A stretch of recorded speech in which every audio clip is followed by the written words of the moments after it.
I'm standing here on some scaffolding just underneath the second floor system of a home that we've just completed framing to show you our floor systems.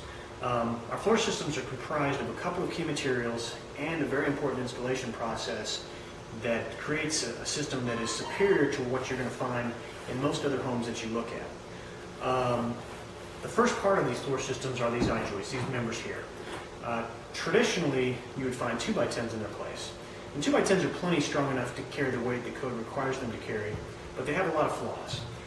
They can warp, they can twist, they can have significant crowns and bellies in them, all of which are flaws that can translate up into the subfloor above and cause low spots and high spots, as well as floor squeaks, which none of us want to have in our homes. These i-joists don't warp, they don't twist like 2x10s, they're all stronger than 2x10s, and they're also wider than 2x10s. And that's important at the top, especially where the subfloor sits on top of the i-joists to allow for more space for the two units to combine together into one structure.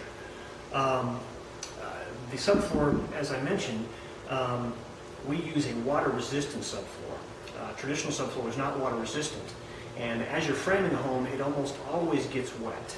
It either gets rained on, or snow, or it gets ice, or it gets a combination of all three. And when that moisture comes in and sits on top of the subfloor, it absorbs into the edges of the wood and swells those edges up. And what that does is creates 4x8 ridged spots all over your home, and where it swells, it also takes away from the structural integrity of the subfloor, and thus wise the structural integrity of the floor system itself. The third part of our floor system is the process we put it together with. We only use screws in combination with glue. We don't use nails in our floor systems. When I first started building, we did use nails, and I quickly learned that nails can create a lot of problems, especially in relation to floor squeaks. You take the smooth side of a nail into subfloor, and if you get the slightest bit of movement between the top of the joist and the subfloor, that wood can move against the smooth side of that nail and cause a squeak.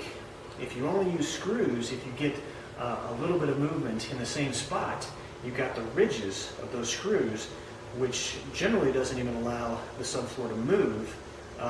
But worst case scenario is maybe you get a slight bit of popping.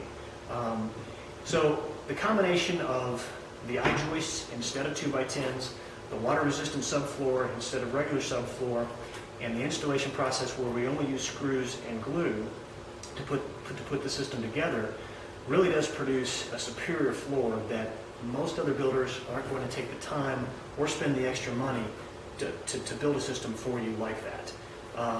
Another example of one of many things that we do that you're not going to see once we cover it up, but it's there behind the walls, and it's there underneath the floor, and it's there in the roof system. It's everywhere in our homes that creates a better home for you, a longer lived home of much higher quality.